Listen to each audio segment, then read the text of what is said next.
안녕하십니까. 행복한 아침 이재용입니다. 안녕하세요. 정예은입니다. 오늘은 11월 2일 수요일이고요. 쌀쌀해졌어요 또. 날씨부터 알아보겠습니다. 박소연 기상캐스터. 안녕하세요. 박소연입니다. 당분간 급격한 기온 변화에 유의하셔야겠습니다. 금요일 서울의 아침 기온이 0도까지 뚝 떨어지면서 곳곳에서 영하권 추위를 보일 텐데요. 올가을 들어 가장 춥겠습니다. 체온이 1도가 떨어지면 면역력이 30%나 떨어진다고 합니다. 건강관리 잘 하셔야겠습니다. 어쩐지 오늘 아침 공기가 제법 차가워졌더라고요. 오늘 날씨 어떤지 구체적으로 전해주세요. 네, 오늘 아침 출근길은 어제보다 더 쌀쌀합니다. 현재 서울의 기온은 6.3도로 어제 같은 시각보다 4도가량 낮은데요.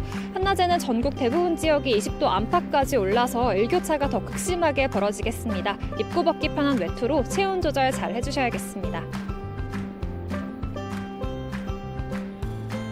현재 내륙 곳곳으로 매우 짙은 안개가 껴 있습니다. 가시거리가 채 200m가 안 되는 곳이 많은데요. 차간 거리를 넉넉히 두시고 안전운전 하시기 바랍니다.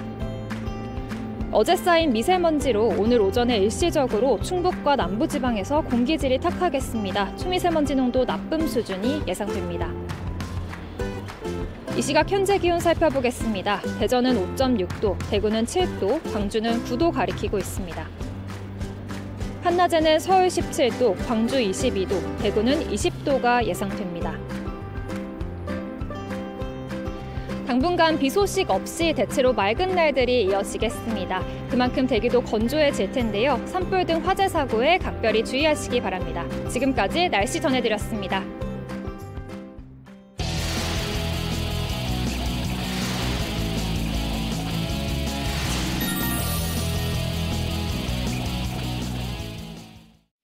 네, 화제 이슈를 발빠르게 전해드리는 모닝 브리핑 순서입니다. 김성환 시사평론가와 함께합니다. 어서 오세요. 네, 안녕하세요. 첫 번째 이슈부터 전해주시죠. 네, 첫 번째 이슈는 이태원 생존자 다리 사진 공개입니다. 지난달 31일 온라인 커뮤니티에 이태원 생존자입니다라는 제목의 글이 올라왔는데요. 이 글 쓴 사람은 이태원 참사 현장에 있다가 구조된 생존자입니다. 사고 당시에 느낀 극심했던 압박감과 고통을 전한다면서 다리에 피멍이 든 사진을 공개해서 누리꾼들 사이에서 화제가 되고 있습니다. 참사 현장에서 구조가 되셨다니 정말 다행이지만 또 다른 트라우마를 겪진 않을까 걱정이 되기도 합니다. 관련해서 어떤 이야기를 전했나요? 글쓴이는 먼저 저는 구조돼 살아있긴 하지만 같이 끼어 있다가 돌아가신 분이 너무 많아 죄송하고 마음이 너무 무겁다며 운을 뗐는데요. 네. 이 끼어있을 당시의 압박감이 어느 정도 강했는지 알려드리기 위해서 자신의 다리를 찍은 사진 3장을 공개를 했습니다. 지금 나가는 아마 화면을 보시면 아시겠지만 다리 전체, 양쪽 다리가 발목부터 허벅지까지 전체적으로 보라색 피멍이 든 것을 보실 수 있을 겁니다. 그러니까 양쪽 다리는 발목부터 허벅지까지 피멍이 든 이유가 바로 넘어지지 않아서 밟힌 것은 없는 상황이라고 하고요. 앞과 뒤, 양옆 압박으로 인한 힘에 의해서 저렇게 피멍이 든 것이라고 합니다. 그러니까 당시에 피해보신 분들이 얼마나 고통스러웠는지 알려드리기 위해서 피해자들을 비방하는 일은 없기를 바라는 마음으로 올렸다 이렇게 심경을 밝혔는데요. 저는 이 부분이 가장 인상적이었습니다. 또 마음이 아프기도 했는데요. 다 제 탓이기 때문에 누구도 원망하지 않는다 이렇게 얘기를 했고요. 단지 그날 같이 살아오지 못한 피해자분들께 죄송스러운 마음뿐이다. 살았다는 안도감과 공포심 때문에 아무것도 하지 못하고 나온 게 죄송스럽다 이런 입장을 밝혔습니다. 또 거기에 같이 있었던 생존자로서 말씀을 드리자면 경찰과 구조대 분들이 정말 한 분이라도 더 살리려고 노력하고 힘들지만 노력하는 모습을 보면서 다시 한번 감사드린다 이런 입장도 밝혔습니다. 서 있으면서 앞뒤의 압박만으로 저렇게 온 다리에 피멍이 들 정도의 상황이었어요. 그러니까 당시 상황이 얼마나 참혹했는지 저 다리 사진 한 장으로 또 미루어 짐작할 수가 있겠는데 누리꾼들 반응은 어땠습니까? 일단 누리꾼들은 본인 탓하지 말고 건강이 빨리 회복되길 바란다 이렇게 용기를 북돋아주는 그런 이제 글들을 많이 올렸고요. 일부 누리꾼들은 이게 압자 증후군일 수 있다 이제 이런 의견을 올렸는데요. 이게 사실 저도 좀 생전 처음 들어보는 용어이긴 한데요. 압자 증후군은 이게 신체가 무거운 물체 등에 압박이 돼 있다가 갑자기 풀려났을 때 죽은 세포가 생성된 독성 물질이 몸으로 퍼지는 현상을 말한다고 합니다. 이럴 경우에 심하면은 급사를 일으킬 가능성도 있다고 하는데요. 그래서 누리꾼들이 혹시 그거 아니냐 이러면서 걱정하는 글들을 올리는 상황입니다. 그러니까 그래서 A씨에게 병원을 갈 것을 조언했는데요. 실제로 누리꾼들의 말을 듣고 병원에 갔었다고 합니다. 그런데 다행히 큰 이상은 없다 이런 얘기를 들었다고 하는데요. 네. 앞으로 좀 외래 진료를 받으면 된다 이런 얘기도 함께 건넸습니다. 그러면서 앞으로 감사하며 정말 착하게 살겠다 이런 입장을 밝혔습니다. 네, 이 사고 현장에서 구조된 후에 집으로 귀가한 시민들도 굉장히 많을 거라는 생각이 네. 드는데요. 큰 외상이 없더라도 꼭 병원 들러서 추가 진료를 받는 게 좋다고요. 네, 그렇습니다. 의료진들은 당시 참사 현장에 있었던 분들은 반드시 진료를 받을 것을 권고한다 이렇게 입장을 밝혔는데요. 왜냐하면 자신도 모르는 사이에 굉장히 압박감을 심하게 받았기 때문에 뭐 예를 들면 골절이 있다거나 아니면 다른 외상이 있을 가능성이 있거든요. 그러니까 병원에 반드시 가서 진료를 한번 받아보시길 권한다 이런 입장을 밝혔고요. 무엇보다도 심리적인 트라우마에 시달리는 분들이 굉장히 많을 수 있거든요. 그러니까 외상 후 스트레스 증후군에 시달리는 분들이 적지 않기 때문에 그런 분들의 경우에는 적절한 심리 치료를 받을 것을 권고하고 있습니다. 네, 이태원 참사 관련 얘기 먼저 첫 번째 이슈로 나눠봤고요. 다음 얘기 해주시죠. 다음 이슈는 편의점 비닐봉투, 카페, 빨대 퇴출입니다. 그러니까 오는 24일부터 음식점과 구내식당, 카페, 패스트푸드점 등에서 종이컵이나 플라스틱 빨대 사용이 전면 금지됩니다. 또 편의점 등에서도 비닐봉투와 일회용 쇼핑백 사용이 금지가 되는데요. 이 환경부가 이런 내용의 일회용품 사용 줄이기 세부 시행 방안과 가이드라인을 어제 발표를 했습니다. 네, 코로나19 확산 이후에 플라스틱 사용량이 급증했고요. 이 사용을 규제해야 한다는 목소리도 커졌습니다. 사용량이 우선 얼마나 는 건지 그것도 궁금한데요. 방금 전에도 말씀하셨던 것처럼 코로나19 사태 이후에 일회용품 사용이 급증했습니다. 왜냐하면 아무래도 방역이 강화되는 바람에 테이크아웃을 하시는 분들이 굉장히 많이 늘어났잖아요. 네. 그리고 비대면 서비스가 굉장히 증가하면서 아마 집에서 배달을 시키시는 분들이 굉장히 많기 때문에 자연스럽게 일회용품 사용 그리고 폐플라스틱 사용이 늘어날 수밖에 없는 상황인데요. 이 생활계 폐플라스틱 발생량이 2019년 18만 톤이었다고 합니다. 이게 불과 2년 만에 492만 톤으로 증가를 했습니다. 그리고 또 자발적으로 참여하는 14개 카페 및 4개 패스트푸드점 일회용컵 사용량을 봤더니요. 2017년에서 2019년 사이에 연간 평균 한 7억 8천만 개를 사용했다고 하는데요. 지난해 이게 10억 2천만 개까지 급증했다고 합니다. 근데 이렇게 사용은 많이 하는데 회수율은 한 30% 정도가 안 된다고 하거든요. 그러니까 이 많은 쓰레기가 지금 버려지고 있는 상황이라고 볼 수 있으니까 생활 폐기물 실태가 굉장히 심각하다고 볼 수 있는 겁니다. 24일부터 이게 적용된다고 그랬는데 그럼 24일부터 적용될 이번 조치는 어떤 것들이 있습니까? 일단 2019년부터 대형 매장 등에서는 일회용품 사용이 금지돼 있다는 건 알고 계시죠? 예. 네. 그러니까 가가지고 비닐봉투 주세요. 그러면은 돈 주고 사세요. 이렇게 네. 또 얘기를 하고 그러는데요. 근데 앞으로는 24일부터는 편의점, 제과점 등에서도 비닐봉투 사용이 전면 금지가 됩니다. 또 카페, 식당에서도 플라스틱 컵만 사용이 금지됐었는데 앞으로는 종이컵이나 플라스틱 빨대, 젓는 막대 제공도 하지 않게 됩니다. 이거 참고하시면 좋을 것 같은데요. 네, 더불어 지금 프로야구 코리안 시리즈가 시작이 됐잖아요. 네네. 어제부터. 근데 야구장이나 체육시설 등에서 막대 풍선, 비닐 방석, 뭐 이런 이제 일회용품, 응원용품 사용이 많은데요. 이것도 앞으로는 사용할 수 없게 됩니다. 네. 만약 일회용품을 사용하거나 무상으로 제공하게 될 경우에 자원재활용법에 따라서 300만 원 이하의 과태료가 부과될 수 있는데요. 다만 곧바로 부과되는 것은 아닙니다. 앞으로 1년 동안 계도 기간을 운영하기로 했습니다. 네, 그리고 이번 조치는 굉장히 적극적인 조치로 캠페인 활동도 벌인다고요. 네, 환경부가 일단 자율적인 참여를 독려하기로 이렇게 방침을 정했는데요. 그러기 위해서 행동 변화 유도형 캠페인을 실시하기로 했습니다. 이게 굉장히 좀 특이한 방식 중에 하나인데요. 그러니까 매장 내에서 일회용품을 일단 보이지 않게 합니다. 그래서 소비자가 원할 경우에만 제공할 수 있도록 이렇게 한다고 하는데요. 그러면 자연스럽게 당연히 일회용품을 받는 것이라고 생각하지 않을 거 아니겠습니까? 네. 이런 방식을 사용하고요. 또 온라인이나 요즘 키오스크라고 무인기에서 주문하는 경우가 굉장히 많은데요. 거기에서 일회용품 미제공을 환경 기본값으로 설정한다고 합니다. 그러니까 일회용품을 당연히 받는 게 아니라 꼭 필요한 사람들한테만 제공할 수 있도록 한다는 얘기입니다. 그러니까 원하는 사람들만 가져갈 수 있게 하면서 오히려 환경 용품이나 이런 것들, 그러니까 폐플라스틱 사용을 가급적으로 줄이는 방식으로 나아가도록 캠페인을 통해서 독려하겠다. 이게 이제 기본적인 방침입니다. 무분별하게 또는 아무 생각 없이 편리해서 사용했던 일회용 플라스틱 제품들 이제 좀 한번 생각을 해보고 지구의 환경을 위해서 우리 주변 환경을 위해서 좀 자제할 필요가 있겠습니다. 자, 다음 이슈 가겠습니다. 네, 세 번째 이슈는 성범죄자 박병화 전입의 주민들 발칵입니다. 지금 이른바 수원 발바리로 불리던 연쇄 성폭행범 박병화가 지난달 31일 출소를 했거든요.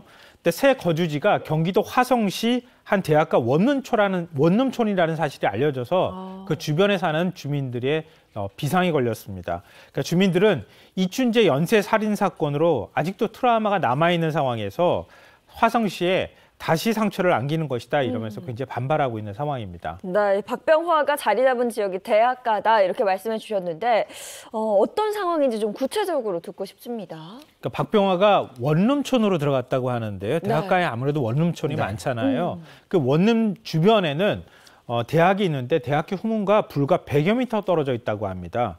그리고 주로 학생들과 인근 공단에서 근무하는 여성들이 많이 살고 있다고 하는데요. 그러니까 아무래도 불안에 떨 수밖에 없는 상황이죠. 그리고 500m 안에는 초등학교까지 있다고 그래요. 그래서 주민들이 더 걱정이 큰데요.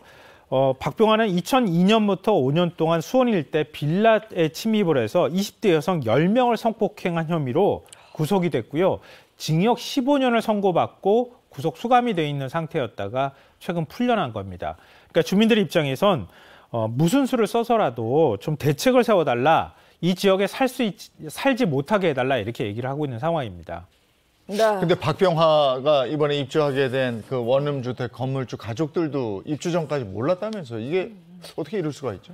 그러니까 계약을 할 당시에 박병화의 어머니가 와서 계약을 했다고 그래요. 그러니까 박병화가 직접 와서 계약을 했다고 하면 이 사람이 어떤 사람일까 계약서를 쓸 때 한번 확인해 볼 수 있었는데 그런 사실을 전혀 알지 못했다고 하고요. 건물 또 관리하는 분이 그 가족의 80대 할머니였다 그래요. 그러니까 아무래도 그런 부분들을 부동산 이제 그 중개업자까지 같이 와가지고 계약을 어머니가 하는 상황이었기 때문에 확인하기가 좀 어려웠다 이렇게 얘기를 하고 있는데요. 그래서 박병화가 올 거라는 사실을 전혀 말하지 않았기 때문에 건물주 가족들 입장에서는 만약에 알았다면 우린 절대 받아들이지 않았을 것이다 이렇게 얘기를 하고 있는 상황인데요.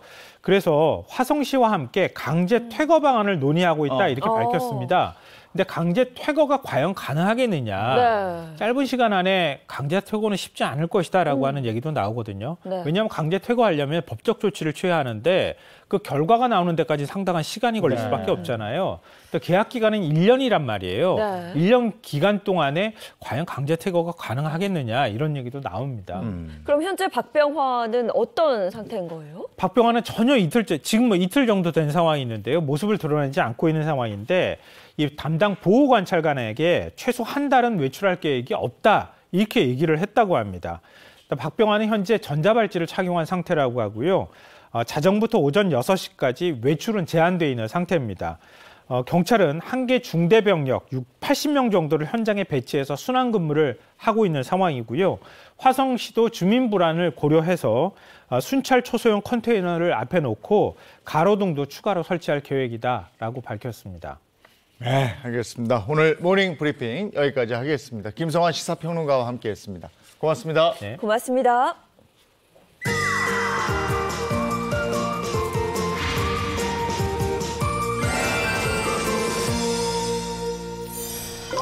네, 우리 몸에 꼭 필요한 영양소가 있잖아요. 근데 그 영양소 중에서 우리가 가장 덜 섭취하는 영양소가 있다는데 그게 혹시 뭔지 아시겠습니까?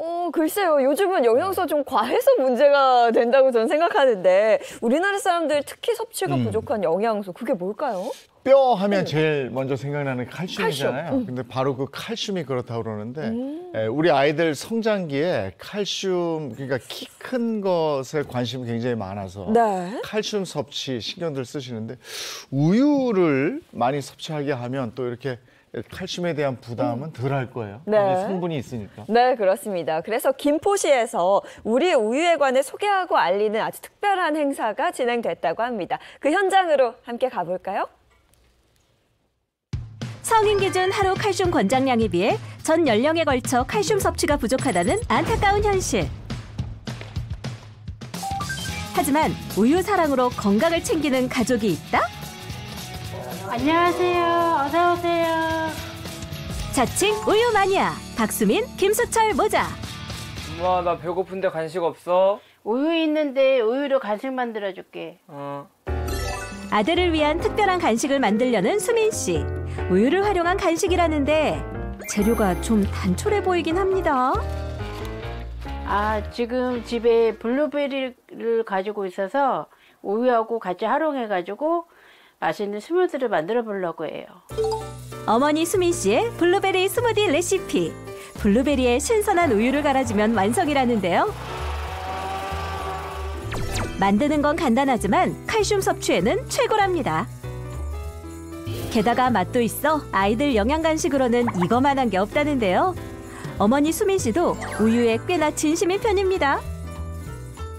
우유는 완전식품이면서 이제 칼슘이 많이 들어가 있는데 멸치나 시금치보다 우유가 흡수하는 데 있어서 더 효율적이라고 들었거든요. 정말 우유가 칼슘 섭취에 최고인 게 맞는 걸까요? 칼슘의 체내 흡수율을 살펴보게 되면요, 우유는 약 40%, 또 멸치는 약 25%, 콩은 약 20%의 체내 흡수율을 보인다고 밝혀졌습니다. 또 우유에는 칼슘과 더불어서 칼슘의 흡수를 돕는 성분이 함께 들어있기 때문에 칼슘 섭취에 가장 효과적인 근본 식품이라고 할 수 있겠습니다. 우유를 꾸준히 섭취한 이후 두 사람에게 생긴 긍정적인 변화도 있었는데요. 중학교 들어가자마자 코로나가 터진 거예요. 그때 학교도 몇 번 못 가고 집에만 있었는데 어느 날 갑자기 일어나 보니 키가 저보다 훌쩍 커 있는 거예요. 중학생이 되면서 이제 호르몬이 이제 왕성이 되잖아요. 그러니까 그때 이제 성장 호르몬이 이제 우유를 통해서 많은 이제 자극을 줬던 거 아닌가 그런 생각이 들어요. 지금과는 다르게 어린 시절 작은 키로 고민이 많았다는 수철 씨. 하지만 지금은 170cm 이상 큰 키로 자라났는데요. 게다가 다이어트 효과까지 톡톡히 봤다고 합니다. 이런 긍정적인 변화 덕분인지 우유 마니아가 된 수민 씨와 수철 군인데요. 특히나 수민 씨는 우유를 선택하는 철칙도 있다고 합니다. 네, 여기 이 표시인데요. 이 표시가 이제 국산 우유라는 표시래요. 아무래도 국산 우유라고 생각하면 그만큼 더 신선하고 건강할 것 같아서 될 수 있으면 최대한 국산 우유를 먹으려고 노력하고 있어요. 그녀의 고집대로 국산 우유만이 가지는 장점도 있을까요? 국산 우유는 착유 후에 살균 작업을 거쳐서 적정 온도로 바로 냉각시키고 또 외부에 노출되지 않도록 신선한 원유 그 상태 그대로 2에서 3일 내에 유통되는 시스템입니다. 맛과 신선함 또 안정성까지 보장된다고 할 수가 있겠습니다. 이렇게 장점이 많은 우유지만 전 연령에 걸쳐 아직 칼슘이 부족한 상황인데요. 이에 칼슘의 중요성과 우유의 우수성을 국민들에게 알리기 위한 특별한 행사가 열렸습니다. 지금부터 친구들이 할 일은 본인들 컵에 먹고 싶은 맛으로 2숟가락씩 넣을게요. 2숟가락씩 넣어주세요. 세아 맛이 어때? 달콤해요. 달콤하고 고소하죠? 네. 우리 우유 좋죠? 우리 아빠 이거 먹고 자란대요. 아, 그래? 맛이 어때요? 고소해요. 행사장을 방문한 가족들은 너도 나도 우유를 들고 원샷하기 바쁜데요. 이렇게 우유를 직접 마시는 시음 행사 외에도 색다른 이벤트가 함께 진행됐다고 합니다. 오늘 우유의 날 행사와 그다음에 도심성 목장 나들이, 그다음에 치즈 페스티벌까지 3가지 행사를 하나로 이렇게 행사를 준비를 했기 때문에 김포 시민과 또 인근 주민들이 이 자리를 같이 하지 않나 이렇게 생각을 하고 있고요. 우리 국산 우유의 우수성과 우유를 저희가 소개하기 위해서 아주 의미가 깊고 뜻있는 행사로 저희가 준비를 했습니다. 이 젖어봐요. 비가 사람보다 좀 많아요. 몇 개? 4개! 5개! 누가 가져갈까요?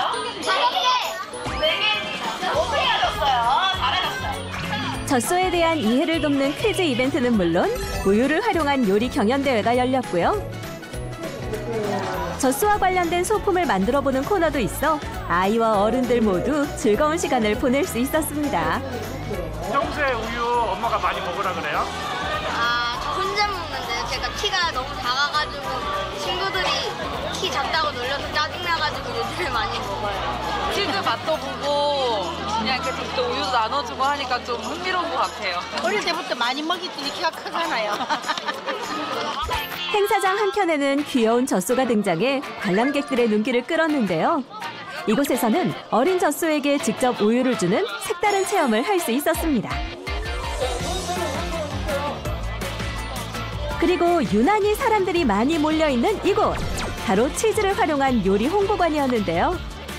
치즈 냉채인데요. 치즈 들어가고 어린잎 채소 들어가고 그다음에 양상치 들어갔어요. 그리고 그 노란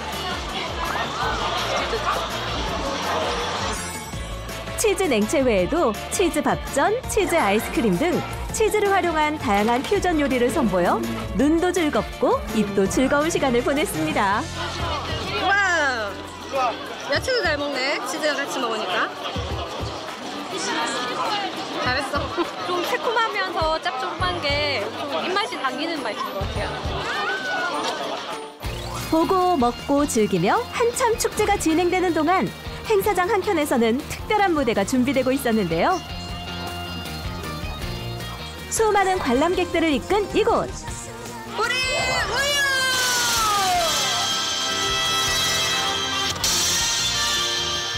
우유! 우리나라 우유의 파이팅을 기원하는 풍선이 하늘 높이 날아올랐는데요. 여러분 안녕하세요! 야하!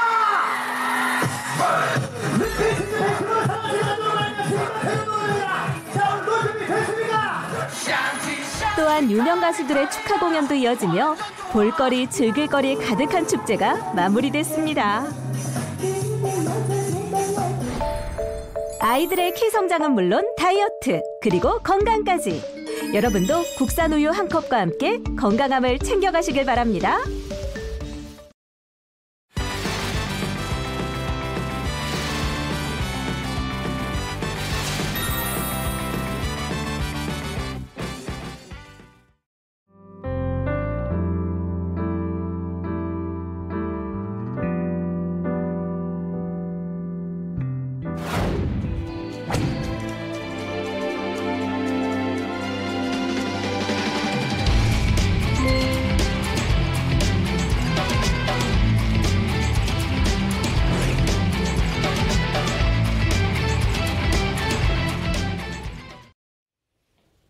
한 주간 연예계 핫한 소식을 정리해 드리겠습니다. 연예 라이브 시간입니다. 네, 오늘도 반가운 세 분과 함께합니다. 인사 먼저 부탁드릴게요. 안녕하세요. 연예계 팩트 사냥꾼 홍정선입니다. 안녕하세요. 자칭 특종 여신 민한 전문 기자 최정아입니다. 행복한 수요일 아침 보내고 계신가요? 연예 리포터 홍규입니다. 네, 반갑습니다. 연예 라이브 오늘 첫 번째 키워드 뭔지 궁금한데요. 연예 라이브 첫 번째 키워드는 이태원 참사의 연예계 올스톱입니다. 대규모 사상자가 나온 이태원 참사를 애도하기 위해 이번 주 예정된 공식 행사를 비롯한 공연, 방송 등을 취소하는 등 연예계 시간도 멈췄다는 소식입니다. 네, 스타들도 각자의 방식으로 이태원 참사에 대한 애도의 뜻을 전하고 있죠. 맞습니다. 지금 전 국민이 애도하고 슬퍼하고 있는 상황인데 또 우리가 라디오 즐겨 듣잖아요. 라디오 진행자분들도 좀 고충이 있는 것 같습니다. 이제 사랑하기 좋은 날이라는 프로그램 진행하고 있는 이금희 씨가 이 소식 듣고 당연히 주변에 조카들 또 친구들 괜찮은지 막 물어봤다고 해요. 아, 다행히 별일 없다고 그래서 안도하다가 괜찮지 않은 분들이 생각이 나서 가슴이 아파졌다. 그리고 평상시 같으면 그냥 프로그램 명을 뭐 쉽게 얘기했겠죠. 사랑하기 좋은 날 이금희입니다. 이렇게 했을 텐데 이 사랑하기 좋은 날이라는 요 프로그램 이름을 말하기도 이게 좀 송구스럽다. 이렇게 얘기를 하면서 또 듣는 이들을 안타깝게 했는데요. 뿐만이 아니라 뭐 마동석 씨도 새 작품 압구정 소개하려고 했는데 그런 제작 보고회라든가 이런 온 영화계, 온 가요계가 홍보 일정이라든가 콘서트 이런 거 다 다 취소하고 말하자면 이 연예계의 가동 엔진을 끄고 다 같은 마음으로 애도하고 있습니다. 네, 연예계에도 이번 이태원 참사로 안타까운 죽음을 맞이한 희생자도 있었죠. 네, 맞습니다. 정말 너무 어린 나이에요. 새 출발을 하기 위해서 기다리고 있었던 한 배우의 목숨이 이렇게 하늘로 올라가게 됐습니다. 25세의 젊은 나이로 우리 곁을 떠난 배우 고 이지한 씨인데요. 갑작스럽게 전해진 비보에 소속사와 동료들은 정말 비통함 그리고 안타까움을 감추지 못하고 있습니다.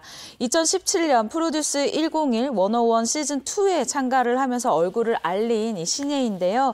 사실은 이제 가수 활동보다 연기자로 전향을 한 상태였어요. 그래서 2022년부터 23년부터 더 본격적인 배우 활동을 준비 중이었던 것으로 알려져서 더 안타까움을 주고 있는데요. 특히 어제는 배우 임수양 씨가 이 조문을 갔다 왔다라고 하면서 SNS에 글을 올리기도 했어요. 이제 장례식장에 갔더니 이 이지한 씨의 어머니께서 손을 잡으면서 우리 아들을 현장에서 굉장히 잘 챙겨줬다고 들었다. 연기 잘한다고 칭찬해줬다고 해서 애가 집에 들어와서 너무 기뻐했다라는 이야기를 듣고 정말 펑펑 울었다. 오열을 했고 좋은 얘기를 왜 더 많이 해주지 못했을까 너무 안타까웠다라고 얘기를 했는데요. 지금 임수양 씨뿐만 아니라 이지한 씨와 함께 작업했었던 많은 동료분들이 참 안타까움을 나타내고 있습니다. 그런가 하면 또 참혹한 그 현장 광경을 목격한 스타들도 있다면서요? 네, 목격한 스타도 있고 특히 이제 구조 활동에 좀 도움을 준 그런 분도 있어요. 이 현장에서 보면은 이제 당시에 보니까 경찰이 없더라는 거예요. 큰 대로변에만 있고 작은 안쪽에는 없더라는 겁니다. 그래서 이 윤용빈 씨가 얘기를 하는데 그 당시에 본인이 구조 활동을 처음에 한 게 아니라 쓰러져 나오는 사람을 보고서야 그때 경찰 또 소방대원 함께 구조 활동을 했는데 심폐소생술을 했지만 안타깝게도 날 수 있었던 그런 본을 본 적이 없었다 이렇게 얘기를 해요. 그 가수 강진 씨 부인 김우순 씨도 이날 또 마침 6시 요때 요 현장에 갔었더라고요. 8시까지 있었는데 평상시 예전에는 이 할로윈데이 때 교통 통제가 이루어져서 많은 분들이 거리로 걸어 다녔대요. 근데 그때 차량이 이동을 하면서 많은 분들이 너무 좁은 골목에 모여 있고 또 왜 그때는 얼굴에 분장하잖아요. 하는 분들이 해주는 분이나 받는 분이나 앉아서 그걸 하더래요. 그래서 아이고 저거 위험한데 했는데 경찰도 안 보이네 이 좁은 골목엔 했는데 왜 그 초등학교 앞에서 녹색 어머니 외에 교통정리하는 분들 있죠. 남자분들이 엄마처럼 얼굴에 화장하고 가발을 쓰고 그래도 그분들이 그 질서 이제 정리한다고 좀 애를 쓰고 계셔서 그래도 그나마 다행이다 했는데 이런 참사가 일어났다는 거죠. 그래서 이 이제 구조 활동에 직접 참여했던 윤동빈 씨가 얘기를 합니다. 이런 일 다시 없었으면 좋겠다. 소 잃고 외양간 고치는 일 없이 이 원인이 뭔지 정확하게 파악해서 이게 2번 다시는 반복되지 않도록 우리가 뼈저리게 반성하고 고쳤으면 좋겠다. 이렇게 애절한 심정을 현장을 봤었기 때문에 전했습니다. 네, 너무 안타깝습니다. 이태원 참사 모두가 이렇게 슬픔에 잠긴 가운데 가수 이찬원 씨는 이태원 참사에 있어서 추모의 뜻을 밝혔다가 곤욕을 치르기도 했어요. 네, 맞습니다. 이찬원 씨 지난 30일입니다. 화순군에서 열린 제1회 테마파크 소풍 가을 대축제 무대에 올랐는데요. 국가 애도 기간임을 고려해서 노래는 부르지 않겠습니다라고 현장에서 관객들에게 양해를 구했습니다. 대부분의 관객들은 이찬원 씨의 의견을 존중하면서 박수를 보냈습니다. 하지만 일부 관객은 야유를 보냈다고 해요. 왜 이럴 거면 왔냐라는 이야기였죠.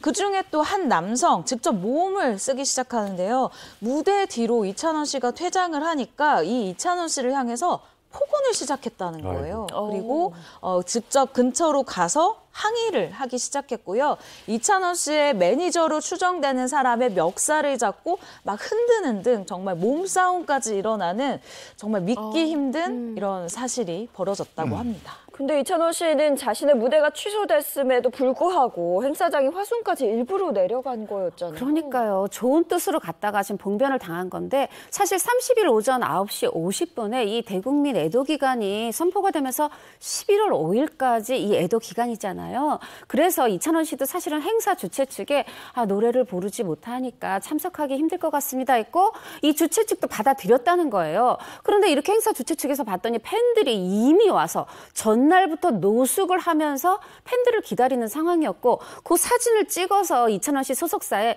이거 어떻게 하면 좋아요? 이렇게 팬들이 기다려요. 알렸고 근데 소속사가 받은 그 사진을 또 이찬원 씨가 보고 아이고 또 나를 응원하시는 팬들이 여기서 기다리시는구나 하고 노래를 부를 수 없음에도 그 먼 곳까지 화순까지 간 겁니다. 지금 갔다가 이런 이제 좋지 않은 일을 겪어서 더욱 안타까운 상황이네요. 그 이태원 참사 초기에 네. 그 좁은 골목에 뭐 유명 연예인이 나타나서 그 사람을 보기 위해서 관중이 몰리면서 사고가 났다 이런 루머가 퍼지면서 그 당사자가 누구냐 뭐 이런 얘기 있었는데 그 때문에 피해를 입은 연예인도 있었을 것 같은데요. 바로 배우 유아인 씨였습니다. 유아인 씨가 이 이태원 참사가 벌어진 것에 유아인 씨가 있었다. 그래서 사람들이 몰려서 이 참사가 일어났다. 라는 루머가 퍼지기 시작한 건데요. 이태원 참사 직후에 많은 분들이 기억하실 거예요. 뉴스 보도를 통해서 그리고 온라인에서 이태원 일대에 유명 연예인 그리고 인플루언서가 등장을 하고 이들이 인사를 하면서 이들을 보기 위한 인파가 순식간에 몰리면서 이런 참사가 일어났다. 라는 주장이 제기가 됐는데요. 그 중에 이 연예인으로는 이태원에 거주하고 있는 배우 유아인 씨가 지목이 된 상황이었습니다. 네, 그럼 이 같은 루머에 대해서 유아인 씨 측의 입장은 어때요? 그러니까 사실 그곳에 산다는 이유만으로 지금 이런 또 루머에 휩싸이게 된 거잖아요. 소속사가 얘기했습니다. 29일에 해외로 출국을 해서 현재 국내에 있지 않다. 이 이태원 참사 이 사건과 무관하다. 이렇게 밝혔습니다. 말하자면 국내에 없었으니까 그 이태원 현장에 있지 않았던 것은 사실 또 있었다고 해도 이 문제가 지금 이 참사가 어디서 시작됐냐. 그 시작점, 시발점을 너무 찾으려다 보니까 이렇게 누군가 이런 어떤 찾는 것 같은데요. 사실은 이찬원 씨도 그렇고 유아인 씨도 그렇고 이렇게 우리가 뭔가 내 마음의 부담감, 미안함 이거를 누군가에게 전가하려고 그 원인이 되는 사람을 자꾸 찾는다 이런 것들 서로 하지 않는 자제하는 게 좋지 않을까 그렇게 생각을 해봅니다. 네. 자 이번에 두 번째 연예 소식 키워드로 만나보겠습니다. 연예라이브 두 번째 키워드는 고소남발한 캐스팅 디렉터 구속입니다. 수년간 캐스팅 디렉터를 사칭하며 배우, 방송인들을 상대로 고소를 남발해 이득을 취해온 남성이 구속됐다는 소식입니다. 연예계에 굉장히 많은 피해자가 있다고 들었습니다. 어떤 분들일까요? 네, 일단 이번 사건 같은 경우에는요. 지난 3월에 한 방송에서 굉장히 좀 집중적으로 다룬 적이 있습니다. 당시 방송에서 배우 박은석 씨, 그리고 뮤지컬 배우 김호영 씨, 그리고 방송인 최희 씨가 굉장히 용기 있게 이 사건에 대한 이 피해를 받다면서 캐스팅 디렉터에 대한 폭로에 나섰고요. 현재 이 100여 건이 넘는 피해 접수가 이 제보가 됐고요. 접수가 된 것으로 알려져 있습니다. 네, 자칭 캐스팅 디렉터라는 네. 사람한테 허위 사실 유포 이걸로 고소당했다 이런 내용인 거예요? 네, 맞습니다. 이 박은석 씨의 경우에는요, 이 수년 전에 연극을 하고 있을 때 캐스팅 디렉터다라고 이 자칭 이야기하는 남성과 만나게 됐고요. 대본 관련해서 이 대본 관련 관계자와 같이 보겠고 이 공연 초대권을 좀 달라고 하더라. 근데 혼자 왔다. 근데 나중에 알고 보니까 공연 관계자 대본 관계자가 아니라 여배우랑 와서 봤다고 하더라라고 얘기를 하기에 이 수상한 낌새를 박은석 씨가 눈치를 챈 거예요. 그래서 나 말고 너희도 당하지 마라라는 의미로 이 단체 카톡방에다가 이 배우들이 있는 단체 카톡방이에요. 근데 이 방에다가 피해를 막기 위해서 조심해라 이런 사람이 있다라는 내용을 공유를 했는데요.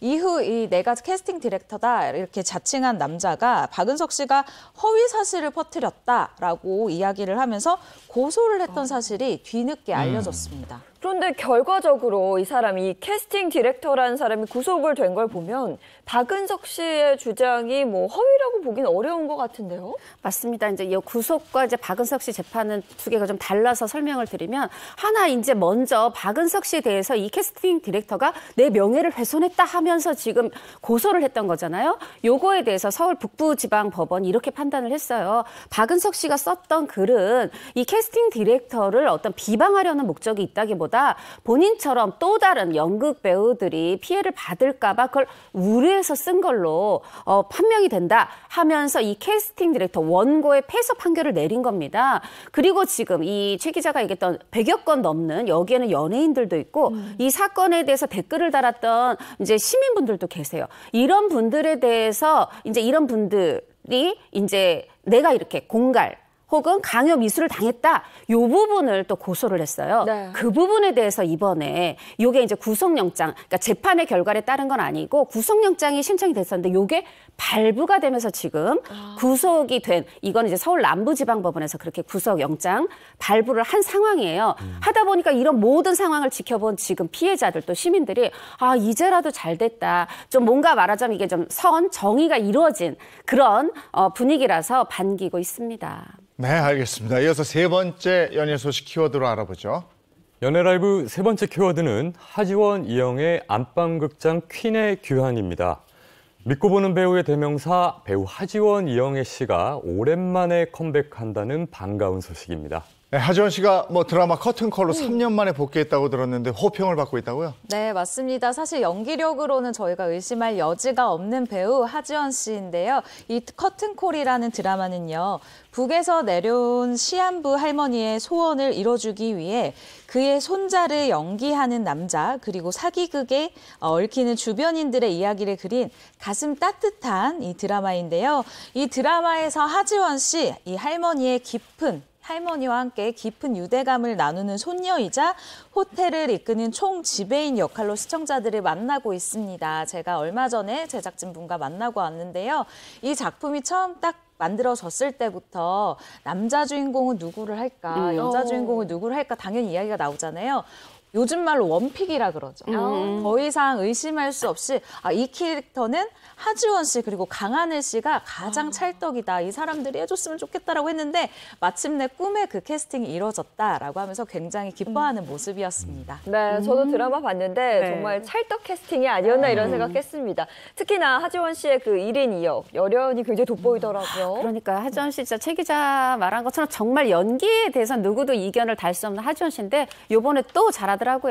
1인 2역 중에 하나는 1950년대에 이북에 갓난아이를 두고 내려온 어떤 애처로운 시절을 사는 젊은 여성이에요. 근데 나중에 이게 이제 고두심 씨가 되는 건데 고두심 씨의 젊은 시절을 연기했고 이제 또 하나는 이 2022년 현지에서는 어떤 호텔 경영자 지배인 이 역할을 했는데 사실 상당히 시간차도 있고 캐릭터 차도 있는데 이걸 또 아주 무난하게 소화를 잘하면서 역시 이 드라마 퀸의 귀환이구나 또 호평을 받고 있네요. 네, 이영애 씨도 돌아오네요 드라마로. 네, 맞습니다. 세월이 지나도 정말 한결같은 미모와 이 청순함을 지닌 여배우죠. 이영애 씨도 안방극장의 컴백 소식을 알렸는데요. 지금 이영애 씨의 컴백작으로 유력한 작품은 마에스트라라는 작품입니다. 드라마 제목에서 딱 힌트를 받으셨을 것 같은데요. 여성 지휘자로서 겪는 고충 그리고 성장을 담은 드라마라고 합니다.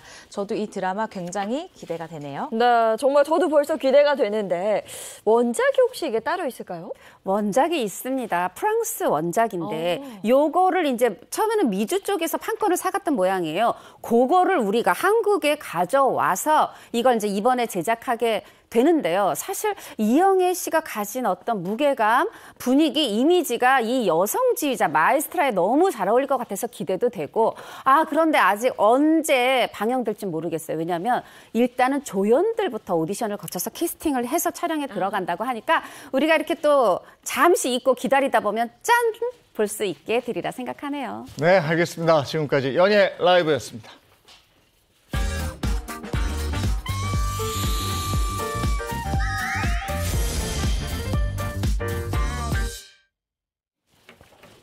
네, 이번엔 대한민국 대표 스타들이 걸어온 길을 되돌아보는 스타 주민 시간입니다. 네, 홍규 씨, 오늘 주제 뭔지 궁금한데요?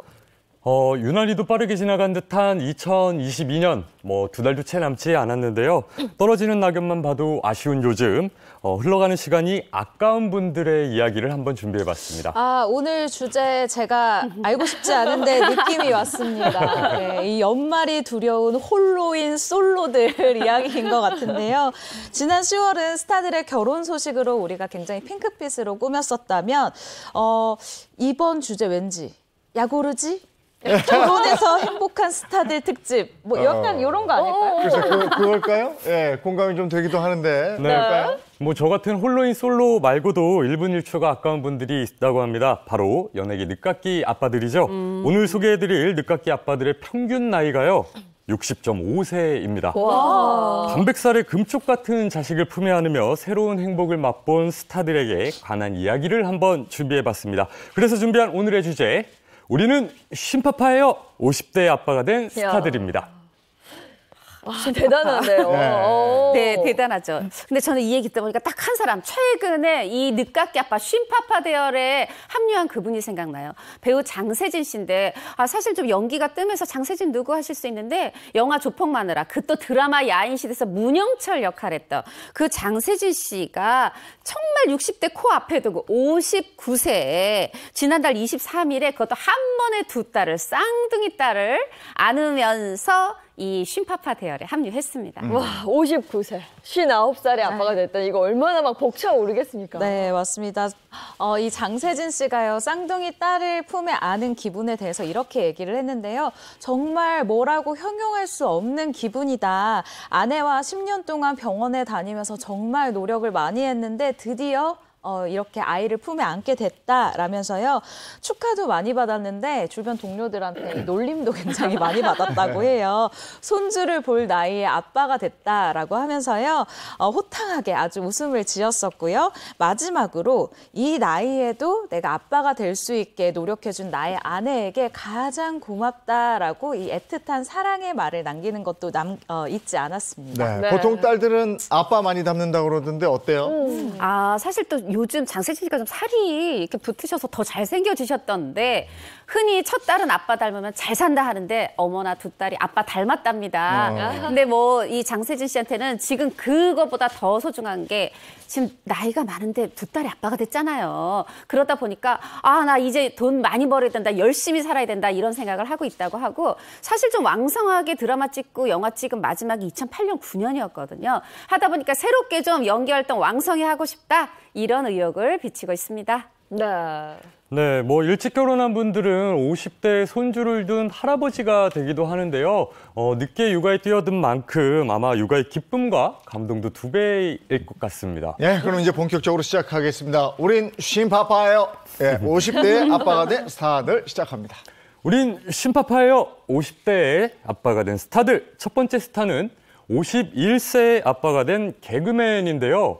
운동은커녕 하루 종일 소파에 붙어 있어서 소파안을 보라고 불린다고 합니다.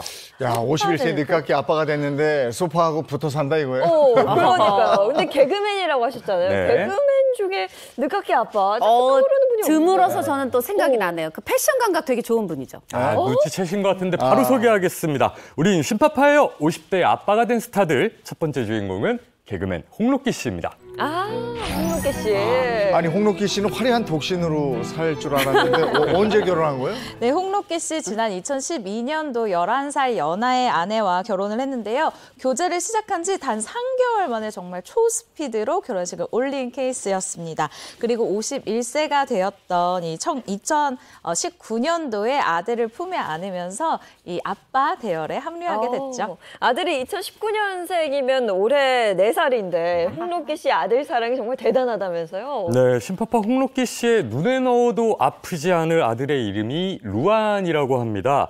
여러 눈 안자를 써서 많은 사람들에게 주목받는 멋진 아이가 되길 바라는 홍록기 씨의 마음이 담겨 있다고 하는데요. 이름부터 아들에 대한 사랑을 느낄 수가 있죠.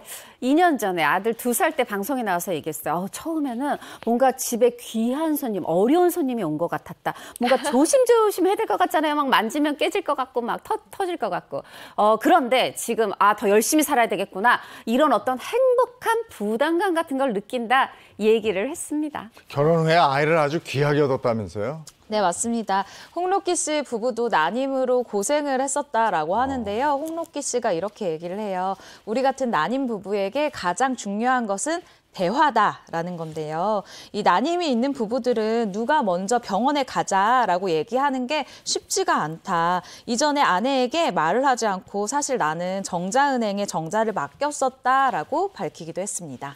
그러면 홍록기 씨는 굉장히 자연스럽게 쉰파파가 된 거예요? 그건 아니고요. 사실 44살에 결혼했어요. 근데 정자은행에 가서 정자를 맡긴 건 49살. 5년은 이렇게 서로 말 못하면서 지나갔던 거죠. 그러다가 어느 날 강아지를 봤더니 아이고 우리 강아지도 이렇게 이쁜데 내 아이는 얼마나 이쁠까 이런 생각이 들어서 본인이 정자도 이렇게 얼려놓고 아내에게도 말하고 이러면서 세상의 탄생의 준비가 시작이 된 거죠. 이렇게 귀한 아들이 태어났으니 그 탄생의 순간은 생생하게 기억하겠네요. 네, 홍록기 씨가 한 방송에서 그 순간에 대해서 이렇게 얘기를 했는데요. 아니 보통은 이 아이의 탯줄을 자를 때 아빠들이 많이 운다고 하는데 나는 다른 순간에 울었다. 아니 밖에서 이제 어머님과 그러니까 친정 어머님이죠. 이 장모님과 저랑 밖에서 기다리는데 장모님이 응애 이 애기 소리를 듣고 아유 내 숙제 다 했다. 이 말을 하셨는데 굉장히 그 말에 뭉클했다라고 합니다. 이어 홍록기 씨가요. 이 너무 늦은 나이에 아이를 봐서 아기를 보고 당황을 했다고 해요. 첫 만남에서. 와이프가 빨리 안에 들어와서 빨리 아기랑 사진 찍어야지라고 해서 이렇게 들어갔는데 긴장 절대 안 할 것 같은 홍록기 씨도 그 순간에 너무 이렇게 바보같이 얼어가지고 내가 사진을 너무 바보같이 찍었다. 아직까지도 그걸로 잔소리를 듣는다라고 이야기를 했습니다. 네. 근데 솔직히 육아는 체력전이거든요. 홍록기 씨 괜찮을지 모르겠어요. 홍록기 씨가 아들의 육아 때문에 장모님 장인어른과 4년 정도 함께 살고 있다고 합니다. 아들이 엄마보다 외할머니와 아빠를 더 잘 따른다고 하는데요. 평소 아들과 잘 놀아주는 게 짐작할 수 있을 것 같습니다. 하지만 이제 15kg가 된 아들을 안아줄 때마다 손목이 아프고 안아줄 때마다 허리가 아프다는 고충을 풀어놓기도 했다고 합니다. 그래도 뭐 육아 열심히 하고 있는 모양인데 근데 아이들은 원래 엄마를 잘 따르는데. 그러니까요. 여기에 또 속사정이 있었는데요. 홍록기 씨가 또 아까 앞서 소개한 것처럼 아내분이랑 11살 차이가 나잖아요. 홍록기 씨 아내가 이런 얘기를 합니다. 처음에 내가 결혼할 때만 해도 나이 차이를 그렇게 많이 느끼지 못했는데 내 나이가 40이 넘어가고 남편 나이가 50이 이제 넘어가니까 이거 조금 체력이라던가 여러 가지로 좀 나이 차이가 느껴진다라고 해요. 그리고 남편 홍록기 씨가 일단 방송인이다 보니 언제까지 이 일을 활발하게 할 수 있을까라는 생각을 가지고 아이를 가지게 됐는데요. 아이가 태어나고 보니까 막상 딱 태어난 아이를 보니까 홍록기 씨와 이 아이가 50살이 넘게 차이가 난 이 상황인 거잖아요. 그걸 보고 조금 놀랍긴 하다 하고 충격을 받았다고 해요. 그래서 이 출산 후에 일을 열심히 그러니까 열심히 일을 하기 시작했고요. 그리고 뭐 덕분에 어쨌든 내가 빨리 이 일터에서 자리를 잡게 됐다라고 이야기를 하기도 했습니다. 출산을 했을 때도 일을 놓을 수 없었던 그 이유가 있었네요. 그렇죠. 또 엄마가 일을 하려면 그의 엄마, 친정어머니가 또 고생을 하시게 되죠. 죄송은 하겠지만 친정엄마랑 이 함께 사는 이유에 대해서 엄마가 그래도 집안에 만약에 계시지 않고 돌아가시면 본인 집으로 가시면 저녁에 육아하고 일해야 되니까 본인 일을 할 수가 없어서 그 시간을 이용해서 본인이 일을 열심히 하는데 왜 이렇게 열심히 하냐면 남편 나이가 나랑 이제 차이가 느껴졌다고 했잖아요. 난 둘째도 낳고 싶고 그러려면 돈이 더 많이 필요하고 그래서 내가 일을 열심히 해야 되겠다 이 생각이 들어서 아이가 1살 먹을 때마다 나는 10년 내 10년이 없어지고 10살 먹는 느낌이라 마음이 급해가지고 이렇게 일을 열심히 하고 있다네요. 홍록기 씨 둘째 계획은 없대요? 사실 처음에 둘째를 계획을 했었다고 합니다. 그런데 이게 아무래도 쉽지는 않았었던 것 같아요. 첫째 루안이가 생겼을 때는 정말 천운이라고 얘기를 할 정도로 시험관 시술 첫 번째 만에, 한 번 만에 바로 성공을 했다고 하거든요. 그런데 이 둘째 역시 우리는 이게 생각보다 좀 빨리 됐네? 라는 생각 때문에 둘째도 좀 빨리 되지 않을까라고 생각했는데 이 둘째 시험관 시술은 계속해서 좀 어려웠다고 합니다. 그래서 이 아내분이 연이은 실패에 겁이 나서 포기를 했다라고 얘기를 할 정도로요. 시험관 시술이 역시 쉬운 일이 아니더라고요. 네, 알겠습니다. 쉰 파파가 된 홍록기 씨 첫 번째 이야기 살펴봤고요. 이어서 두 번째 스타 소개해 주시죠. 우린 신파파예요. 50대의 아빠가 된 스타들. 두 번째 스타는요. 아이가 셋인 다둥이 아빠 배우입니다. 신파파인데 아이가 셋이에요. 쉽지 않네요. 몇 살 때 아이를 둔 거죠? 49세, 51세의 두 아들을, 54세의 딸을 얻었다고 합니다. 근데 저는 누군지 알 것 같아요. 쉰파파, 늦깎이 나이에 이제 아이를 생기고 이렇게 아빠가 된 굉장히 화제가 된 배우 신현준 씨 아닌가요? 역시 눈치 빠르십니다. 두 번째 주인공 배우 신현준 씨입니다. 네, 남들보다는 조금 늦은 감이 있지만 아빠로서 누구보다 최선을 다하는 신현준 씨입니다. 고충이 또 있다던데요. 고충이 있다 그래요. 애기 이제 나서 얼마나 잘 보고 싶어요. 그런데 육아할 때 보면 막 내가 상식이 너무 없는 것 같고 다들 당황하잖아요. 그래서 주변에 사실 먼저 애기 낳아서 키우는 사람한테 물어보거든요. 친구들한테. 근데 신현준 씨 그때 친구 상황을 봤더니 어머나 나는 이제 애가 돌잔치 해야 되는데 친구들은 내 아이가 결혼한다면 청첩장 주거나 그 아이가 낳은 손주 돌잔치하는 막 이런 상황인 거죠. 아유 그럼 친구들한테는 안 되겠구나. 우리 엄마한테 물어봐야지. 근데 신현준 씨도 늦둥인데다가 신현준 씨 나이가 이미 시운이다 보니까 야 내가 너 키운 게 50년 전이야. 나 기억 안 나. 이러다 보니까 어디 물을 데가 없어서 하나하나 스스로 공부하는 그 낯선 육아가 너무 힘들었다고 하네요. 네. 신현주 씨는 지난해 이제 54세에 그 딸을 얻으면서 화제가 됐죠. 네. 신현주 씨가 주변에 셋째 임신 소식을 전했을 때 강호동 씨가 엄지를 척 하고 올려 세우면서 깜짝 놀랐다고 합니다. 근데 주변 반응은 아이의 탄생을 축하하기보다는 그 나이에 그게 가능해? 너 영양제 뭐 먹어? 이런 질문을 더 많이 받았다고 하는데요. 놀라운 반, 부러운 반이라는 주변 반응을 샀다고 합니다. 네, 주변에서 보면 정말 놀랐겠죠. 그런데 또 신현준 씨가 54세 이 늦둥이를 본 이유가 절친이 정준호 씨 때문이다. 이거 무슨 얘기일까요? 네, 약간 농반 진반으로 얘기를 했던 것 같은데요. 신현준 씨가 이 정준호 씨의 부모님과도 정말 친아들처럼 아주 살갑게 지내는 걸로 유명하잖아요. 그런데 어느 날 정준호 씨 어머니가 신현준 씨에게 이런 얘기를 합니다. 준호야, 우리 준호가 딸이 있으니까 너무 좋더라. 현준아 너도 딸 한번 낳아봐라 라고 얘기를 했다라는 거예요. 그리고 마침 또 신현준 씨의 아내분 역시 딸을 원하고 있었다고 하는데 이 상황에서 사실 신현준 씨가 가장 행복해하는 것 같습니다. 신현준 씨가 이렇게 얘기를 하는데요. 딸이 태어나고 연애를 다시 하는 기분이다. 조금이라도 젊게 보이기 위해서 항상 차에서 용모를 단정하게 하고 내리곤 한다라고 이 애틋한 딴사랑을 나타내기도 했습니다. 정준호 씨도 51에 딸 얻지 않았습니까? 맞습니다. 사실 이 절친 정준호 씨가 먼저 딸을 얻었죠. 사실 이제 해외 출장도 잤죠. 먼 거리 지역에 가서 촬영해야 되죠.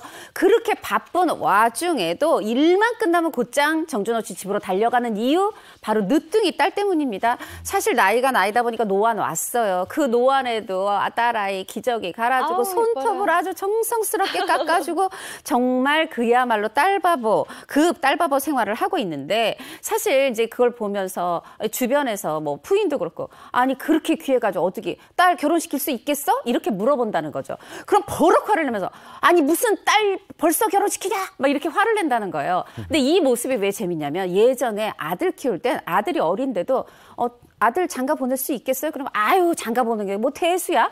이랬던 정준호 씨가 딸 결혼 얘기에는 벌써부터 민감하고 버럭 화가 나는 걸 보니까 정말 딸에 대한 사랑이 극진합니다. 네, 정준호 씨처럼 딸 육아에 흠뻑 빠진 신현준 씨. 최근에 이 딸을 위해서 굉장히 특별한 기도를 한다 그래요? 맞습니다. 바로 이 특별한 기도, 아직 아기인데도 불구하고 배우자 기도를 지금 시작을 하고 있다고 합니다. 약간 기도 조기교육인가 싶기도 한데요.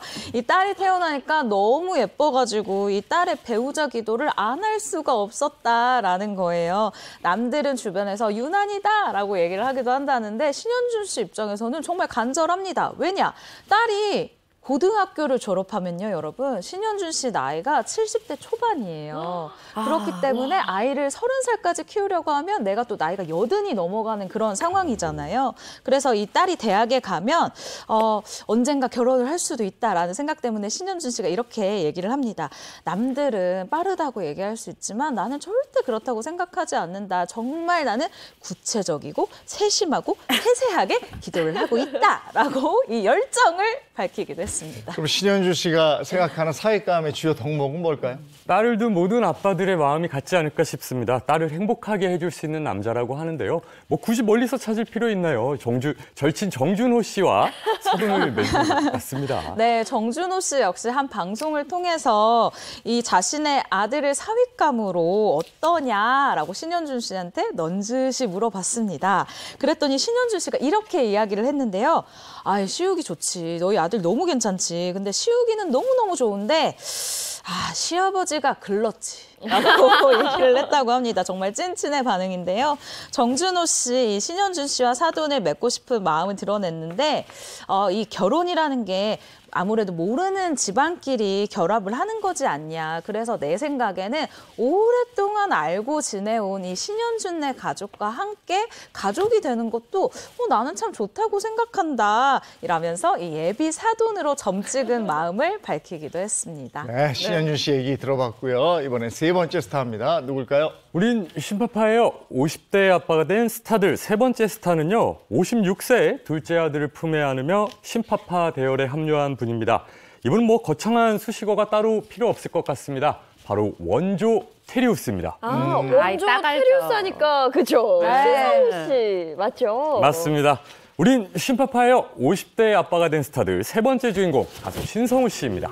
1990년대 정말 신성우 씨 인기 대단했는데 홍정선 기자하고 저만 아는 건가요? 정말 신성우 씨 인기 대단했죠. 노래도 잘해. 네.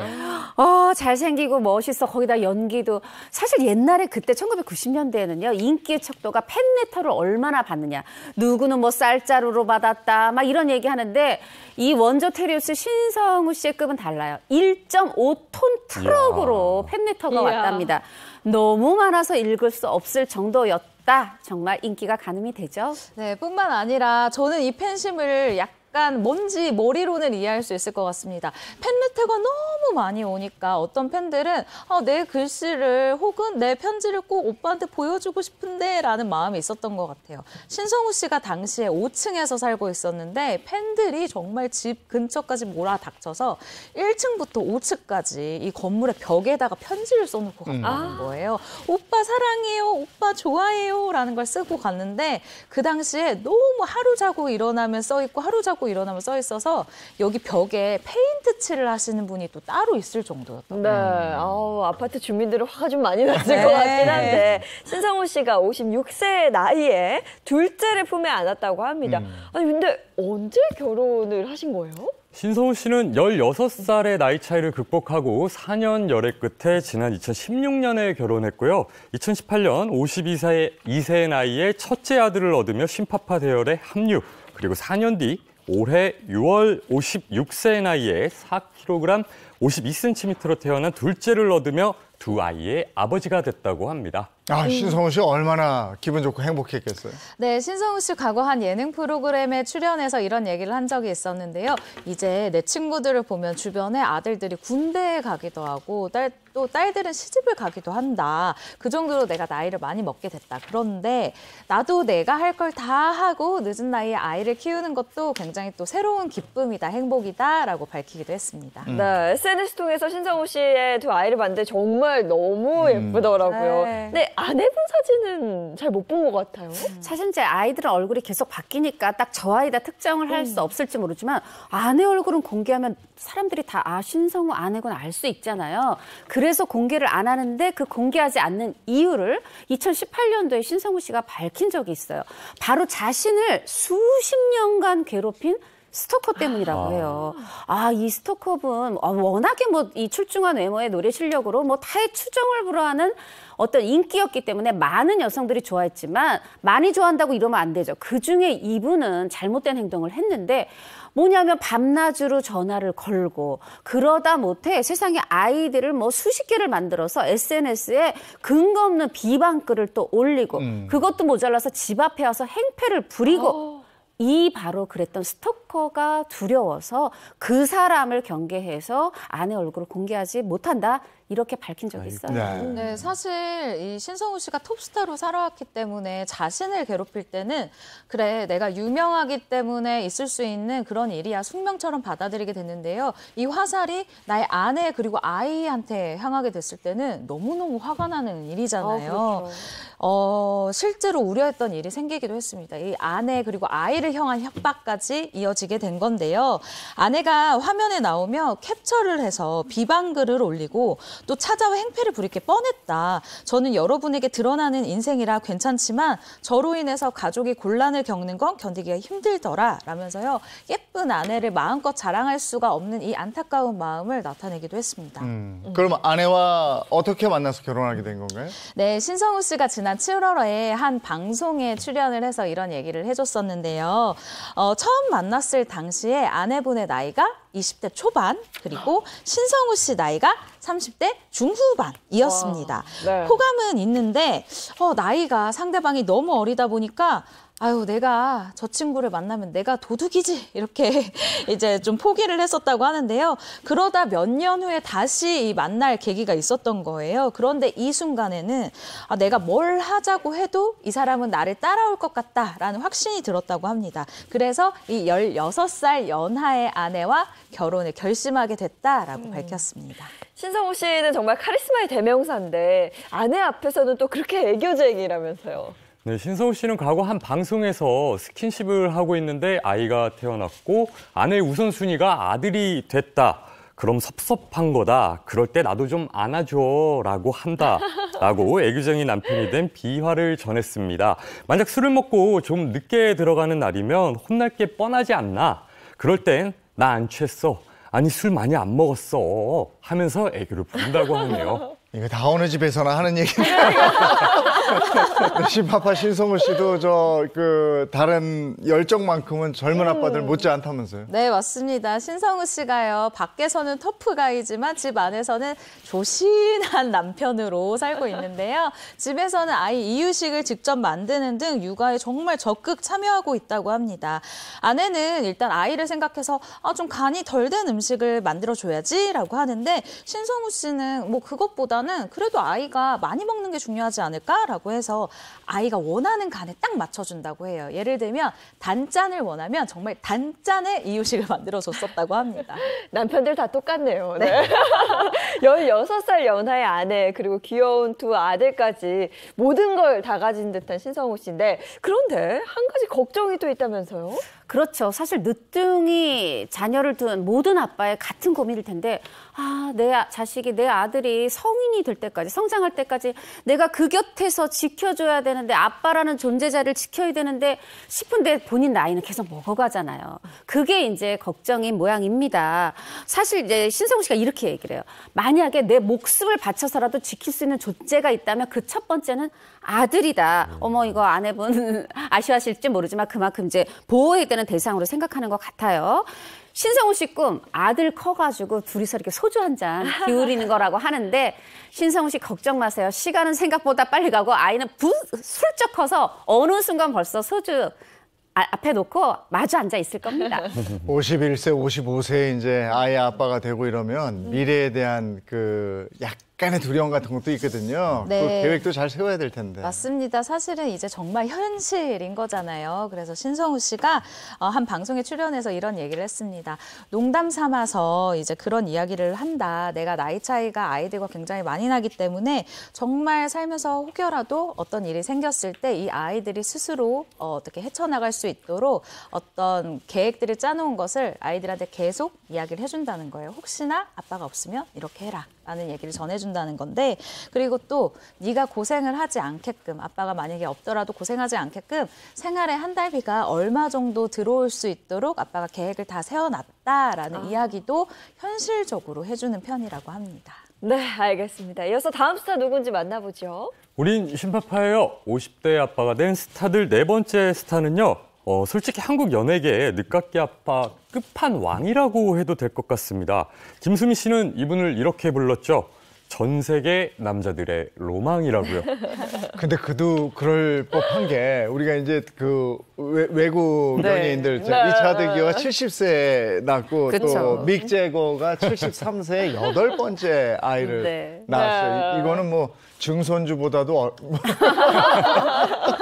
이런 게 있었거든. 그렇죠. 70대 늦둥이 아빠가 된 배우 김용건 씨 맞죠? 우린 신파파예요. 50대 아빠가 된 스타들 마지막 주인공 배우 김용건 씨입니다. 김용건 씨는 76세 늦깎이 아빠가 됐는데 이 기록은 깨지지 않을 것 같아요. 안 깨지지 않을 것 같습니다. 이거 뭐 거의 세계적으로도. 그런데 이 김용건 씨는 13년 전부터 알았던 이 여성과 이 사이에서 아들을 가졌죠. 그리고 지난해 11월에 아주 건강한 아들을 낳으면서 정말 늦둥이 아빠의 이 홍규 씨가 말한 것처럼 끝판왕에 등극을 했습니다. 아니 방금 말씀하신 것처럼 정말 증손녀를 봐도 이렇게 어색하지 않을 나이에 아빠가 되신 거잖아요. 네, 맞습니다. 사실 방송을 통해서 김용건 씨의 그 특유의 굉장히 유쾌함이 우리는 잘 알고 있잖아요. 한 방송에 출연해서 이런 얘기를 한 적이 있습니다. 전 세계적으로 이 70대에 임신을 하는 것은 7만 명 중에 1에 해당하는 확률이라고 한다. 내가 그 중에 한 명이다. 라면서 민망스러운 말이지만 내가 나중에 여러분 돌 때 초대하겠습니다. 라고 주변에 있는 동료들한테 이렇게 너스레를 떠는 모습이 또 화제가 되기도 했었죠. 아니 그러고 보니까 11월에 태어났으면 이제 곧 돌잔치 아닙니까? 맞습니다. 돌잔치입니다. 최근 예능에서 이제 김수미 씨, 김혜자 씨 만났는데 김혜자 씨가 아이는 잘 자라고 있어 이렇게 물어보니까 잘 자라고 있다고 해요. 근데 김혜자 씨가 보기에 정말 이제 아이 아빠가 됐다는 게 굉장히 놀라운지 어머나 생애 신기하다. 이렇게 얘기하시기도 하고 또 그 아이는 얼마나 예쁠까 감탄도 하셨는데 김수미 씨가 바로 돌잔치 정리해 주셨습니다. 다들 돌반지 돌반지 다들 준비해. 아이가 아빠랑 똑같더라. 붕어빵 부자임을 김수미 씨가 알렸습니다. 네, 정말 축복할 일이고 지금은 또 웃으면서 이야기할 수 있지만 김용건 씨가 이 늦깎이 아빠가 되기까지 쉽지만은 않았다 그래요? 그러니까 우리가 76세 아빠가 됐다라고 얘기를 하지만 사실 이게 본인 일로 닥쳤을 때는 당연히 받아들이기엔 좀 어려운 일이었겠다 싶어요. 일단 나의 나이, 그리고 양육 능력, 그리고 두 아이들을 볼 면목, 사회적 시선 등 여러 가지 것들이 한 번에 몰려와서 처음에 사실 이 갈등을 빚었던 게 사실이다라고 비교적 굉장히 솔직한 모습으로 이 대중에게 상황을 알렸는데요. 이후 이 김용건 씨가 출산과 양육을 적극 지원할 것이다라는 입장을 밝혔고 아버지로서 현재까지도 아주 충실히 이 역할을 이행하고 있다고 합니다.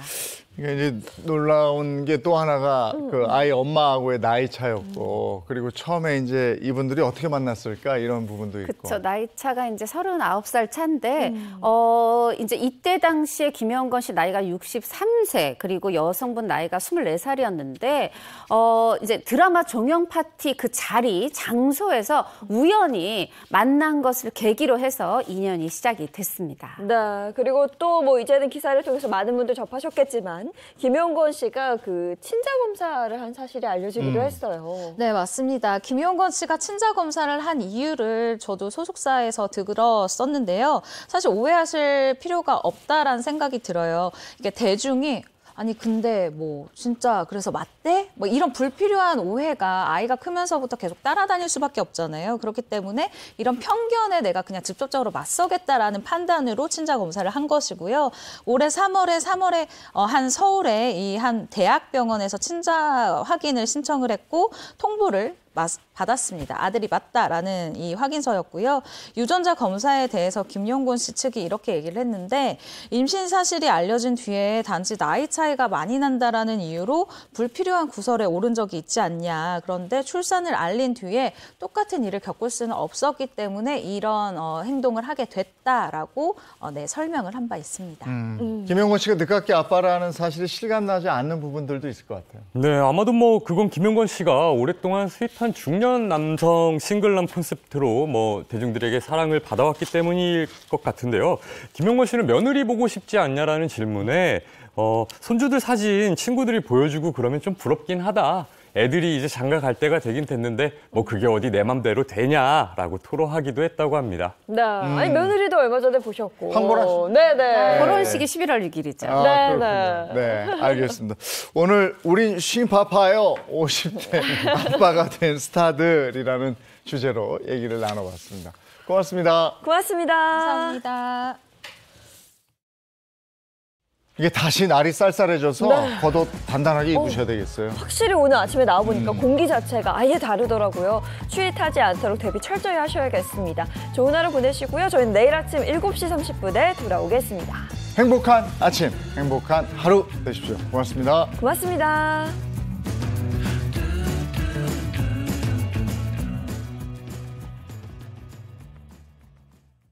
채널 A